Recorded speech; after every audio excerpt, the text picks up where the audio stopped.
Une habitation insolite, inhabituelle dans ce paysage de haute montagne. Cette tente traditionnelle en bois est une yourte, importée de Mongolie. Et elle est habitée. C'est ici que vit Bénédicte depuis 3 ans. Elle était prof de gym dans un collège et vivait dans une maison avec son mari et ses 3 enfants. Mais son divorce l'a poussée à changer de vie. Elle a décidé de renoncer à tout pour une vie austère, au confort rudimentaire.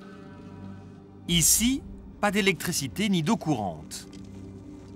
Bénédicte doit marcher 300 mètres pour aller aux toilettes. Des toilettes écolo à l'ancienne. Donc ces toilettes qui ne nécessitent pas d'avoir de l'eau. Donc là, on a des toilettes avec un bac. Une fois qu'on a déposé ce qu'on avait besoin, on récupère de la sciure que l'on trouve chez tous les menuisiers. Ils sont bien contents de s'en débarrasser souvent. Et on met cette sciure pour recouvrir ce qu'on a déposé par-dessus. Voilà. Ça suffit. Et ça suffit et il n'y a pas d'odeur. Quant à la salle de bain, la voici. On a de l'eau qui arrive par un tuyau noir dans lequel l'eau se chauffe naturellement par le soleil. Donc voilà notre douche artisanale avec un élément qui a été récupéré sur une baignoire. Donc là on a la douche, là on a un mitigeur, on s'offre même le luxe d'avoir un mitigeur parce que l'eau peut arriver très très chaude et on ouvre un peu l'eau froide, on a un tuyau qui est un peu plus à l'ombre. Mais aujourd'hui, il fait -5, l'eau a gelé. Impossible de prendre une douche givrée. Bénédicte doit se contenter d'une toilette sommaire à la source. Tous les matins, un coup d'eau fraîche, c'est pas trop dur? C'est un antiride de première, ça réveille. 2 en 1. Non, c'est vraiment super. Mais Bénédicte est restée coquette, elle ne sort jamais sans maquillage. On peut vivre dans la nature et s'offrir un peu de coquetterie. C'est pas incompatible? Pas du tout, au contraire, c'est un plaisir. Et voilà sa cuisine de fortune. Une simple tente en grosse toile, des étagères et quelques ustensiles pour préparer le petit déjeuner. Seul luxe, une vraie cuisinière à gaz.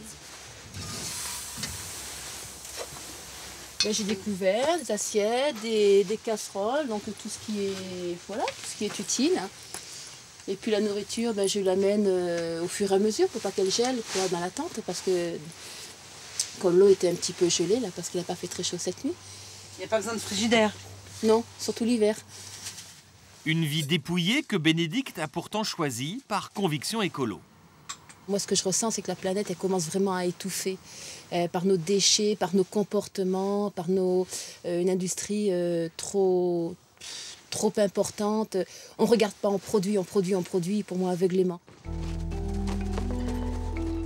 Tous les jours, été comme hiver, ses journées s'écoulent de la même manière. Chaque matin, elle descend de la montagne pour aller s'occuper de ses animaux, 500 mètres plus bas. Car Bénédicte est devenue éleveur. Avec ses économies, elle a acheté un grand terrain et un troupeau d'ânes et de chevaux.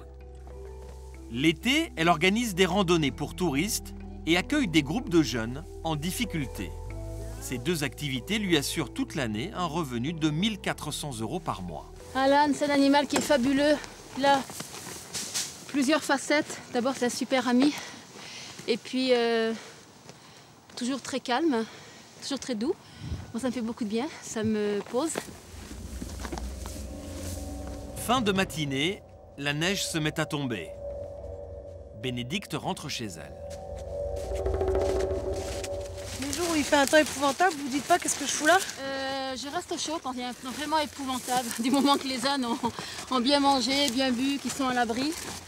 Mais il n'y a pas de raison que moi je m'y mette pas. Mais Bénédicte ne vit pas comme un ermite.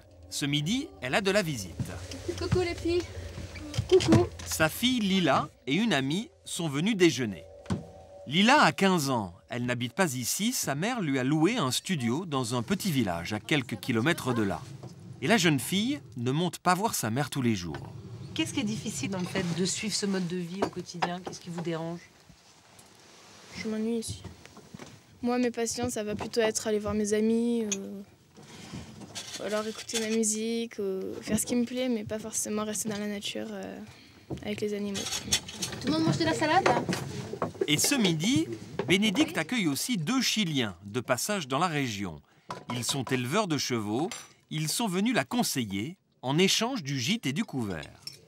Mais c'est pas chaud, Ça te plaît, ça? Au menu, du riz aux légumes bio, mais sans sauce. Un plat qui n'a pas l'air de faire l'unanimité. Ça se mange? Bah oui, c'est très bon. Allez, tiens, un morceau. Yago, ça allait? Ouais. Pas les choix. Moi, je veux savoir ce qui vous a donné l'idée de vivre comme ça, un peu à la dure. Pour moi, c'est pas à la dure, hein. C'est ce que j'aime, hein. Donc c'est pas dur pour moi.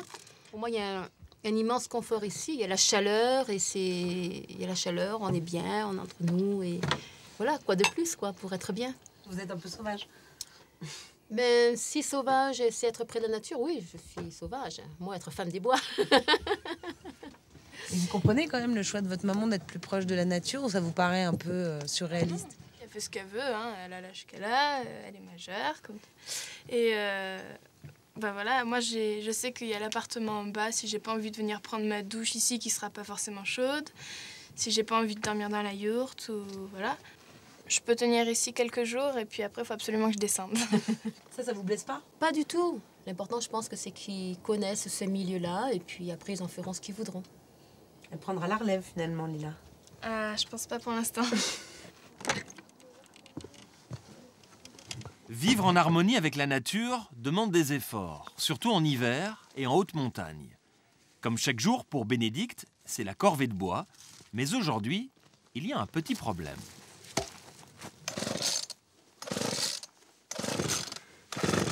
Il y a des moments où on se sent un peu découragé. Non, non, pas du tout. C'est du matériel. Faut assumer. Si la tronçonneuse ne marche pas, il y a sûrement une raison. Donc à moi de trouver la raison. Ah, normal. C'est un peu contraignant de vivre avec la nature quand même. Il n'y a pas des jours où ça vous décourage? Là par exemple, il neige, il faut couper du bois. Ah non, c'est du plaisir. C'est des efforts aussi. Pas du tout. Quand on aime ça, Mais qu'est-ce que vous aimez là-dedans? l'effort pour avoir les choses, hein, on les apprécie mieux. Il n'y arrive pas du premier coup? Ah bah si.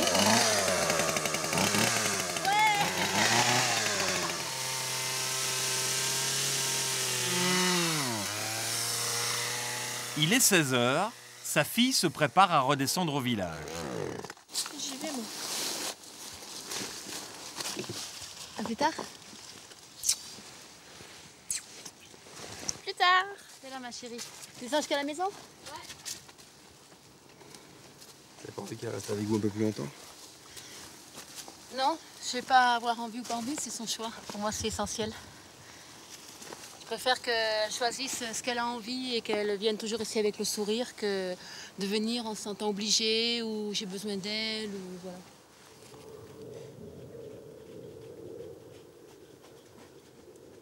Pendant ce temps-là, les 2 éleveurs chiliens ont voulu faire une surprise à Bénédicte. Ils ont réussi à dresser une de ces pouliches qui n'avait encore jamais été montée. C'est la première fois qu'il y a quelqu'un sur le dos de rivière. Oh, t'es belle. No le gusta la cámara. Elle va bien, Alonso? Oui, oui, Ouais. c'est super. On dirait encore un bébé et pourtant elle a 3 ans et demi. Mais ces 2 amis chiliens repartent le soir même et Bénédicte va retrouver la solitude de sa yourte. Toujours elle devant. Le plus dur, c'est de se sentir un petit peu seul quelquefois parce que les amis ne sont pas tout le temps là. Mais... D'accord avec moi.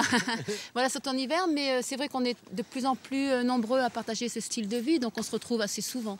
Donc les moments de blues, il y en a quelques fois, mais le blues, on peut aussi avoir le blues dans une grande ville avec des milliers de gens autour de nous et on peut souvent être très seul, même au milieu de milliers de gens, quoi. Donc je suis quelquefois seule physiquement, on va dire, mais heureuse d'être dans le milieu que j'aime.